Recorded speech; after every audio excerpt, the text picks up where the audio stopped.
에베소서 5장 3절 4절 음행과 온갖 더러운 것과 탐욕은 너희 중에서 그 이름조차도 부르지 말라.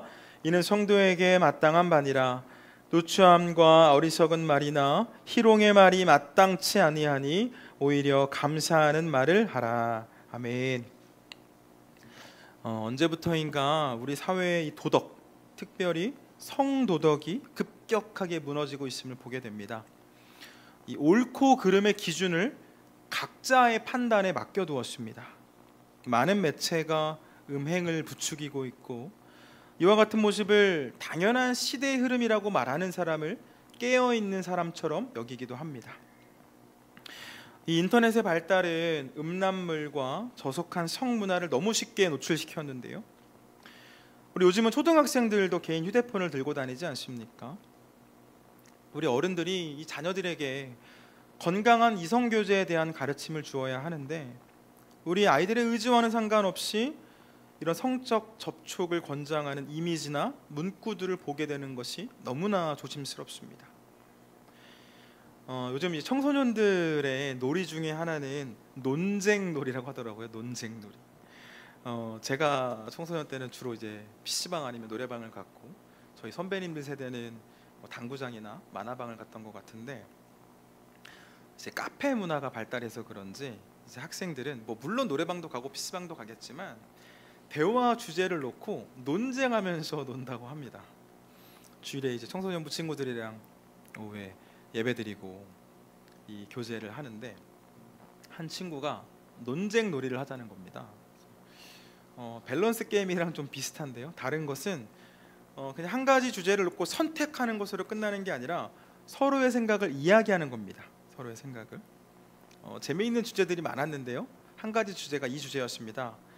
이성 친구가 있는데 그 이성 친구와 잠시 시간을 갖자고 이야기를 하고 한 3개월 정도 연락 없이 지냈는데, 그 이성 친구가 다른 사람을 만나고 있다면 바람인가 아닌가 우리 청소년들이 이런 거를 이렇게 이야기를 하더라고요.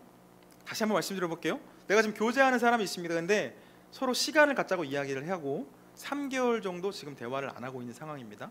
그 상황에서 다른 사람을 만나고 있으면 이게 바람일까요, 아닐까요? 여러분들 어떻게 생각하시나요?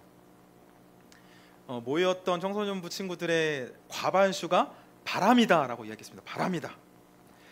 대화를 하지 못한 기간이 있어도 헤어지자는 말이 없이 다른 사람을 만나는 것은 바람이라는 거죠.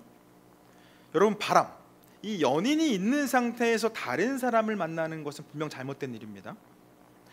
이 아직 순수한 청소년들은 대화가 잠시 중단되었다고 하더라도 다른 사람을 만나는 일은 옳은 일이 아니다 라고 이야기를 하는 거죠. 근데 어른들은 어떻죠? 어른들, 지난 2015년에 우리나라는 간통죄를 폐지했습니다. 연인의 정도가 아니라 결혼을 통해서 한 몸을 이룬 사람들이 다른 사람을 만나서 성적인 교제를 해도 더 이상 우리나라에서는 처벌을 받지 않습니다. 죄로 여기지 않는다는 거죠. 이 시대가 얼마나 악하고 음란한지를 분명하게 보여주는 일이라고 생각합니다. 성경의 가르침과는 분명히 다르죠. 하나님께서는 결혼을 통해서 두 사람이 한 몸이 되게 하셨고 서로에게 죽게 하듯 하며 주님께서 교회를 사랑하신 것처럼 사랑하라 라고 말씀하셨습니다. 여러분, 예수님이 우리 교회를, 예수님이 우리를 어떻게 사랑하셨나요? 자신의 목숨을 내어주시기까지 사랑해 주셨죠. 서로를 그렇게 사랑하고 아껴주고 존중하라는 말씀입니다. 곧 하나님의 기준으로 우리 사회를 보면 이 구약 성경에 등장한 그 소돔과 고모라와 크게 다르지 않음을 알 수가 있죠. 사랑하는 여러분, 이곳에 있는 우리는 옳고 그름의 기준이 우리 하나님께, 이 성경에 있음을 고백하며 또 그 기준으로 우리의 자녀들을 양육하는 사람들 아닙니까? 바라기는 이 시대의 흐름이 아니라 성경을 내 말씀의 지표로 삼아서 내가 살아가고 우리 자녀를 양육하는 저와 여러분 되길 주님의 이름으로 축원합니다. 오늘은 십계명 제7계명을 좀 살펴보려고 하는데요, 먼저 요리문답 함께 살펴보도록 하겠습니다. 앞에 보시고 같이 읽겠습니다. 시작. 제7계명은 우리에게 무엇을 가르칩니까? 하나님은 모든 음란을 혐오하십니다. 우리는 반드시 마음에서부터 그것을 배척하며 정결하고 절제된 삶을 살아야 합니다. 이것은 결혼하기 전이나 후에도 마찬가지입니다. 하나님은 이 계명에서 간음과 같은 부끄러운 죄들만을 금하고 계십니까? 우리의 몸과 영혼은 성령이 거하시는 성전이기 때문에 우리 자신을 정결하고 거룩하게 보존하는 것이 하나님의 뜻입니다.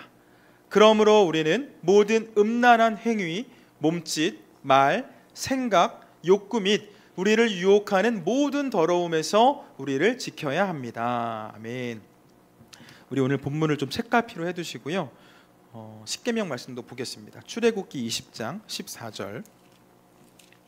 출애굽기 20장 14절. 출애굽기 20장은 십계명이 나와 있는 부분이죠. 출애굽기 20장 14절. 성경을 가지고 다니시는 분들은 당분간 십계명을 살펴보고 있기 때문에 이 출애굽기 20장에도 책갈피를 해두시면 좋을 것 같습니다. 20장 14절 짧은데요. 같이 읽겠습니다. 시작. 간음하지 말라. 간음하지 말라. 하나님께서 이 당신의 백성들에게 지켜야 할 10가지의 계명을 주실 때 간음하지 말 것을 말씀합니다. 우리 어린이 친구들이 이 자리에 있는데 나한테 여자친구, 남자친구가 있을 때 다른 남자친구나 여자친구를 만나면 안 된다라는 말씀이에요. 왜 안 되죠? 왜 안 되죠? 우리 의미는 동일하지 않지만 우리 아이들이 있으니까 간음이라는 말 대신에 좀 바람이라는 말로 좀 바꾸어서 제가 말씀을 전하도록 하겠습니다. 이 바람은 다른 사람을 만나는 일은 하나님께서 세우신 사회 제도의 근간을 부정하는 죄가 되기 때문입니다. 하나님께서 우리 사람을 창조하실 때 남자와 여자를 창조하셨고 둘이 결합하여서 한 가정, 무엇보다 한 인격 공동체가 되게 하셨습니다. 창세기 2장 24절 볼까요? 창세기 2장 24절. 창세기 2장 24절. 창세기 2장 24절 함께 읽겠습니다. 시작. 이러므로 남자가 부모를 떠나 그의 아내와 합하여 둘이 한 몸을 이룰지로다. 아멘. 결혼을 통해서 가장 작지만 가장 중요한 공동체, 나아가 사회를 이루게 하셨고, 이와 같은 결혼 제도는 모든 사람의 출생의 근본이 되기도 합니다. 이 결혼이라는 정당한 관계 속에서 정당한 인격체들이 나옴을 말씀하신 거죠. 그러나 이 타락한 사람들, 그리고 그들이 만들어가는 이 사회와 문화는 바람과 같이 부정한 만남이라는 이 불의를 통해 악과 불법으로 물들어가고 있습니다. 정당한 관계가 있음에도 다른 사람을 만나는 일은 둘의 관계와 신뢰를 깨는 일이죠. 결혼을 통해서 남자와 여자가 한 몸이 되었는데 다른 이성을 만나서 만족을 채우는 일을 해서는 안 됩니다. 지난주에 제가 논쟁 게임을 했다고 하지 않았습니까? 이 아이들과 한 청소년이 다른 주제로 육체적 바람이 나쁘냐 정신적 바람이 나쁘냐 이걸 말하자는 거예요. 제가 야, 우리가 그런 거를 이야기하는 좀 그렇지 않냐, 그거는 좀 넘어가자라고 이야기를 했는데, 여러분, 법의 영역에서 육체적 바람만을 옳지 못한 일로 정의할지 몰라도, 또 물론 우리나라에서는 불법이 아닌 일이 되었지만 사실 정신적인 바람 역시 옳은 일로 여겨지지는 않습니다. 다른 사람과 대화 나누고 업무도 함께 할 수 있겠지만 마음을 나누는 일을 내 배우자가 좋아할 일은 없죠. 사랑하는, 그리고 내 가족이 된 배우자가 싫어하는 일은 옳은 일이 될 수 없습니다. 내 아내가 내 남편이 싫어하는 일, 구체적으로 다른 사람을 만나서 교제하는 일은 상대방을 무시하는 일이고 정당한 인격으로 대하지 않는 일입니다. 우리 지난주 성경 공부 시간에 잠깐 말씀을 드렸지만 이 레위기는 거룩한 성도의 삶에 대해서 말씀하는데요, 레위기 20장을 보면 사형에 해당하는 죄들이 나옵니다. 사형에 해당하는 죄들.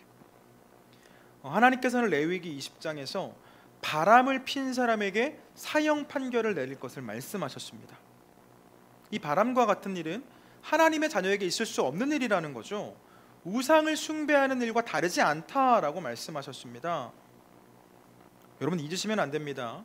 우리는 이 땅을 살아가지만 하나님 나라의 백성 되어 살아갑니다. 나그네로 잠시 머물다가는 이곳에서는 다른 사람과 만나서 교제하는 일이, 그러니까 내가 사랑하는 사람이 있는데 다른 사람과 만나서 교제하는 일이 문제 없는 일로 여겨질지 모르지만 하나님께서는 죽이라고 말씀하셨습니다. 우리가 지금 단어를 바꾸어서 말씀을 나누고는 있지만 사전적으로 볼 때 성경에서 말하는 이 단어는 성적인 행위에 대한 말씀을 하고 있는 거죠. 성적인 행위는 결혼 관계 안에서만 허락된 행위입니다. 이렇게 말씀을 드리면 너무 구시대적인 이야기 아니냐라고 생각하실지 모르겠지만 성경은 결혼 안에서 성적인 교제를 말씀합니다. 많은 청년들, 이 시대의 많은 청년들 그리고 청소년들 역시 이 성적인 행동을 자연스럽게 생각합니다. 결혼과 상관없는 일이고 심지어 교제하지도 않는 사람과 관계할 수 있다라고 말하지만 성경을 통한 하나님의 가르침과는 분명한 거리가 있죠. 여러분 우리는 하나님의 기준을 기억하고 나아가 우리 자녀와 다음 세대들에게 말씀으로 가르쳐야 하지 않겠습니까? 우리 자녀들이 하나님께서 기뻐하실 사람이 되어야 하고 나아가 이 자녀들이 이 땅에 하나님께서 기뻐하실 하나님의 나라를 세워가야 하지 않겠습니까? 이를 위해서는 우리들 성도로서 선한 싸움이 필요합니다. 선한 싸움. 성도는 치열하게 죄에 대항해서 싸울 것을 말씀하고 있습니다. 사실 성은 인간의 기본적인 욕구이자 자연스러운 일이죠. 이 사실을 우리가 부정할 수는 없습니다. 다만 함부로 발산하게 되면 위험하죠.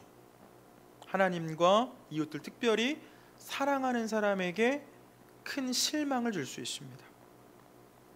그럼 우리도 어떻게 싸울 수 있죠? 부정한 생각, 부정한 일들을 하기보다는 옳은 생각을 하고 옳은 일들을 가까이 해야 하겠죠. 너무나 당연합니다. 무엇보다 이 제7계명을 멀리 지키기 위해서는 우리를 죄로 인도하는 그 음란한 생각을 멀리해야 하는데, 이를 위해서는 나를 그 유혹으로 몰아가는 요소들을 내 삶에서 제거해야 합니다. 유혹의 자리에서 유혹받지 않으려고 발버둥치기보다는 그 유혹의 자리를 피하는 것이 훨씬 효과적이라는 것이죠. 예를 들어 볼까요? 술자리에서 흡연하는 것을 좋아하는 사람이 금연을 결심했을 때 그 술자리에 가서 흡연을 참기보다는 술자리 자체를 피하는 것이 금연이라는 목표에 더 가까워지지 않겠습니까? 이 죄의 유혹은 예수님의 피, 예수님의 보혈로 이길 수 있다라고 우리는 말하지만, 물론 그렇습니다. 그렇지만 유혹의 자리에서 예수님의 피를 생각하는 것 너무나 어렵습니다. 생각해낸다고 해도 실수할 수 있는 게 우리이죠. 오해하지 마실 것은 예수님의 피에 예수님의 보혈에 능력이 없다는 게 아니라 예수님의 피를 온전히 붙잡지 못하는 우리 스스로를 신뢰하면 안 된다라는 말씀입니다. 나를 유혹하고 나를 죄짓게 하는 어떤 사람, 어떤 장소, 어떤 미디어, 이 다양한 통로로부터 우리가 거리를 둘 때, 그 거리를 두기 위해서 치열한 노력을 할 때, 성경이 말하는 그 치열한 싸움을 할 때 우리는 우리의 몸과 마음, 우리의 영혼을 지켜낼 수 있겠죠. 여러분, 우리는 이 악하고 음란한 시대의 흐름을 따라가는 사람들이 아닙니다. 옳고 그름의 기준이 내게 있는 게 아니라, 각자에게 있는 게 아니라 거룩하신 하나님께 있음을 인정하며 그 말씀을 붙잡고 거룩한 삶을 살아내야 합니다. 우리 말씀 좀 찾아볼까요? 로마서 12장 2절입니다. 신약성경 로마서 12장 2절.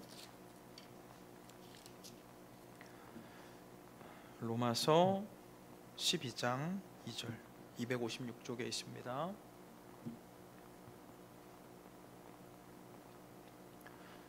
로마서 12장 2절. 네, 찾으셨나요? 함께 읽겠습니다. 시작. 너희는 이 세대를 본받지 말고 오직 마음을 새롭게 함으로 변화를 받아 하나님의 선하시고 기뻐하시고 온전하신 뜻이 무엇인지 분별하도록 하라. 아멘. 성경은 분명하게 말씀하고 있습니다. 이 세대를 본받지 말고 하나님의 선하시고 기뻐하시고 온전하신 뜻이 무엇인지를 분별하라. 여러분, 살아계신 하나님의 말씀이 기록된 이 성경은 구시대적인 논리가 아니라 모든 시대를 관통하는 절대적 진리임을 믿습니다. 그러므로 은혜 안에서 하나님의 백성된 우리는 많은 사람이 따르는 생각을 진리로 여기는 것이 아니라 성경에 기록된 하나님의 말씀을 진리로 믿고 따라야 하겠죠. 그때 우리는 하나님께서 기뻐하실 삶을 살아갈 수 있고, 그와 같은 삶이 우리 가정을 살리고 이 사회를 살리고 이 나라를 살리는 일임을 믿습니다. 우리 성경 한 절만 더 찾아볼게요. 고린도전서 6장입니다. 바로 뒤에 있죠. 고린도전서 6장 18절에서 20절. 고린도전서 6장 18절에서 20절까지 말씀 같이 보겠습니다. 시작. 음행을 피하라. 사람이 범하는 죄마다 몸 밖에 있거니와 음행하는 자는 자기 몸의 죄를 범하느니라. 너희 몸은 너희가 하나님께로부터 받은 바 너희 가운데 계신 성령의 전인 줄을 알지 못하느냐? 너희는 너희 자신의 것이 아니라 값으로 산 것이 되었으니 그런즉 너희 몸으로 하나님께 영광을 돌리라. 아멘. 여러분, 우리 그리스도인은 영혼뿐만 아니라 우리의 몸도 중요합니다. 우리는 죽어서 가는 하나님의 나라를 꿈꾸는 사람이 아니라 이 땅에서도 하나님의 나라를 누리며 살아가는 사람이기 때문입니다. 우리가 살아계신 하나님의 말씀을 우리의 삶으로 살아낼 때 그 삶 가운데 함께 하시는 하나님을 경험할 수가 있고, 우리는 동행하시는 그 하나님의 은혜 속에서 하나님의 나라를 누릴 수 있습니다. 우리가 기억할 것은 여러분, 우리의 몸이 하나님께서 임하시는 그 성전이라는 사실입니다. 성전. 사도 바울은 우리의 몸이 성령의 전임을 고백하고 있습니다. 하나님께서는 우리의 몸과 우리 영혼을 값으로 사신 후에 우리 안에 거하고 계시며, 그렇게 우리는 우리 안에 계시는 하나님과 동행하며 살아갑니다. 사랑하는 여러분, 우리의 자녀들이 그 자녀를 생각해서 조언해주는 부모의 말을 들을 때 부모의 기쁨이 될 뿐만 아니라 더 나은 삶을 살아갈 수 있는 것처럼, 물론 부모도 실수할 수 있지만 그래도 조금은 살아본 사람이 이 자녀에게 말해줬을 때 그것을 따라 살면 조금 더 나은 삶을 살아갈 수 있는 것처럼, 우리 역시 우리 안에 함께 하시며 신앙과 양심으로 우리의 발걸음을 주장해 주시는 그 예수님의 음성에 귀를 기울일 때 하나님과 또 사랑하는 내 가족들에게 기쁨 주는 삶을 살아갈 수가 있습니다. 바라기는 이 시대의 흐름, 이 세상의 가르침, 사람들의 전통이 아니라 주신 말씀을 따라서 거룩한 하나님의 나라를 세워가는 저와 여러분 되길 주님의 이름으로 축원을 드립니다.